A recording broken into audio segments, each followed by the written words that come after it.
A reading of the preface to the 1911 edition of The Old Wives' Tale by Arnold Bennett. Preface to this edition. In the autumn of 1903, I used to dine frequently in a restaurant in the Rue de Clichy, Paris. Here were, among others, two waitresses that attracted my attention. One was a beautiful, pale young girl to whom I never spoke, for she was employed far away from the table which I affected. The other, a stout, middle-aged, managing Breton woman, had sole command over my table and me, and gradually she began to assume such a maternal tone towards me that I saw I should be compelled to leave that restaurant. If I was absent for a couple of nights running, she would reproach me sharply. "What, you are unfaithful to me?" Once, when I complained about some French beans, she informed me roundly that French beans were a subject which I did not understand.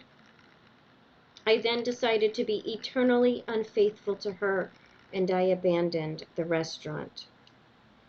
A few nights before the parting, an old woman came into the restaurant to dine. She was fat, shapeless, ugly, and grotesque.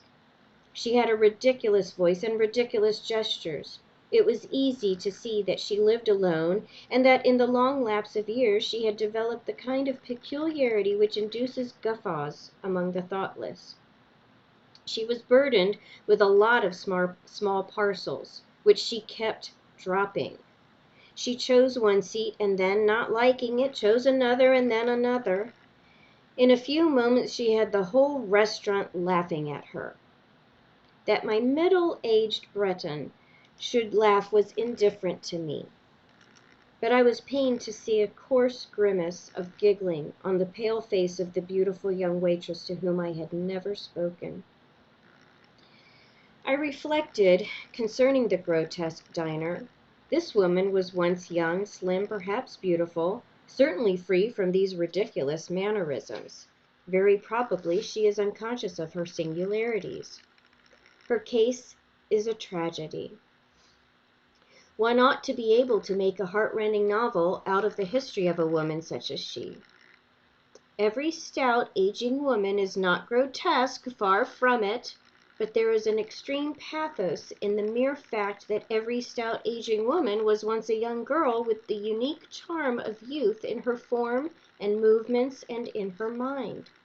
And the fact that the change from the young girl to the stout aging woman is made up of an infinite number of infinitesimal changes, each unperceived by her, only intensifies the pathos. It was at this instant that I was visited by the idea of writing the book which ultimately became The Old Wives' Tale. Of course, I felt that the woman who caused the ignoble mirth in the restaurant would not serve me as a type of heroine, for she was much too old and obviously unsympathetic.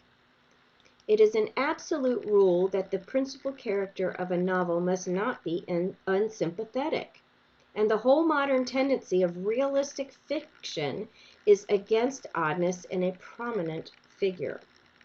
I knew that I must choose the sort of woman who would pass unnoticed in a crowd. I put the idea aside for a long time, but it was never very distant from me.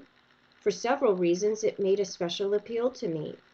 I had always been a convinced admirer of Mrs. W. K. Clifford's most precious novel, Aunt Anne. But I wanted to see in the story of an old woman many things that Mrs. W. K. Clifford had omitted from Aunt Anne. Moreover, I had always revolted against the absurd youthfulness, the unfading youthfulness of the average heroine. And as a protest against this fashion, I was already, in 1903, planning a novel, Leonora, of which the heroine was aged 40 and had daughters old enough to be in love. The reviewers, by the way, were staggered by my hardihood in offering a woman of 40 as a subject of serious interest to the public. But I meant to go much farther than 40. Finally, as a supreme reason, I had the example and the challenge of Guy de Maupassant's Une Vie. In the 90s, we used to regard Une Vie with mute awe as being the summit of achievement in fiction. And I remember being very cross with Mr. Bernard Shaw because, having read Une Vie at the suggestion, I think, of Mr. William Archer, he failed to see in it anything very remarkable. Here, I must confess that in 1908 I read Une Vie again, and in spite of a natural anxiety to differ from Mr. Bernard Shaw, I was gravely disappointed with it. It is a fine novel, but decidedly inferior to Pierre et Jean, or even Fort comme l'amour. To return to the year 1903, Une Vie relates the entire life history of a woman. I settled in the privacy of my own head that my book about the development of a young girl into a stout old lady must be the English Une Vie. I have been accused of every fault except a lack of self-confidence, and in a few weeks I settled to a further point, namely, that my book must go one better than Une Vie, and that to this end it must be the life history of two women instead of only one. Hence, the old wives' tale has two heroines. Constance was the original. Sophia was created out of bravado, just to indicate that I declined to consider Guy de Maupassant as the last forerunner of the deluge. I was intimidated by the audacity of my project, but I had sworn to carry it out. For several years I looked at it squarely in the face at intervals, and then walked away to write novels of smaller scope, of which I produced 5 or 6. But I could not dally forever, and in the autumn of 1907 I actually began to write it in a village near Fontainebleau, where I rented half a house from a retired railway servant. I calculated that it would be 200,000 words long, which it exactly proved to be.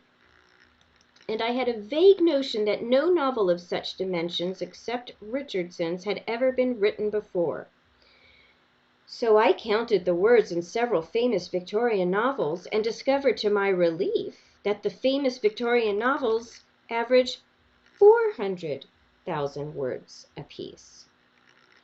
I wrote the first part of the novel in 6 weeks. It was fairly easy to me because in the 70s, in the first decade of my life, I had lived in the actual draper's shop of the Baineses and knew it as only a child could know it. Then I went to London on a visit. I tried to continue the book in a London hotel, but London was too distracting and I put the thing away. During January and February of 1908, I wrote Buried Alive, which was published immediately and was received with majestic indifference by the English public, an indifference which has persisted to this day. I then returned to the Fontainebleau region and gave The Old Wives' Tale no rest till I finished it at the end of July 1908. It was published in the autumn of the same year, and for 6 weeks afterward the English public steadily confirmed an opinion expressed by a certain person in whose judgment I had confidence, to the effect that the work was honest but dull, and that when it was not dull it had a regrettable tendency to facetiousness. My publishers, though brave fellows, were somewhat disheartened. However, the reception of the book gradually became less and less frigid. With regard to the French portion of the story, it was not until I had written the first part that I saw from a study of my chronological basis that the siege of Paris might be brought into the tale. The idea was seductive, but I hated and still hate the awful business of research, and I only knew the Paris of the 20th century. Now I was aware that my railway servant and his wife had been living in Paris at the time of the war. I said to the old man, by the way, you went through the siege of Paris, didn't you? He turned to his old wife and said, and certainly, the siege of Paris? Yes, we did, didn't we? The siege of Paris had been only one incident among many in their lives. Of course they remembered it well, though not vividly, and I gained much information from them. But the most useful thing which I gained from them was the perception, startling at first, that ordinary people went on living very ordinary lives in Paris during the siege, and that to the vast mass of the population, the siege was not the dramatic, spectacular, thrilling, ecstatic affair that is described in history. Encouraged by this perception, I decided to include the siege in my scheme. I read Sarcey's diary of the siege aloud to my wife, and I looked at the pictures in Jules Claretier's popular work on the siege and the Commune. And I glanced at the printed collection of official documents, and there my research ended. It has been asserted that unless I actually had been present at a public execution, I could not have written the chapter in which Sophia was at the Auxerre solemnity. I have not been present at a public execution, as the whole of my information about public execution was derived from a series of articles on them which I read in the Paris Matin. Mr. Frank Harris, discussing my book in Vanity Fair, said it was clear that I had not seen an execution, or words to that effect, and he proceeded to give his own description of an execution. It was brief but terribly convincing bit of writing, quite characteristic and quite worthy of the author of Montes, the Matador, and of a man who has been almost everywhere and seen almost everything. I comprehended how far short I had fallen of the truth. I wrote to Mr. Frank Harris, regretting that his description had not been printed before I wrote mine, as I should assuredly have utilized it, and of course I admitted that I had never witnessed an execution. He simply replied, "Neither have I." This detail is worth preserving, for it is a reproof to that large body of readers who, when a novelist has really carried conviction to them, assert offhand, "Oh, that must be autobiography."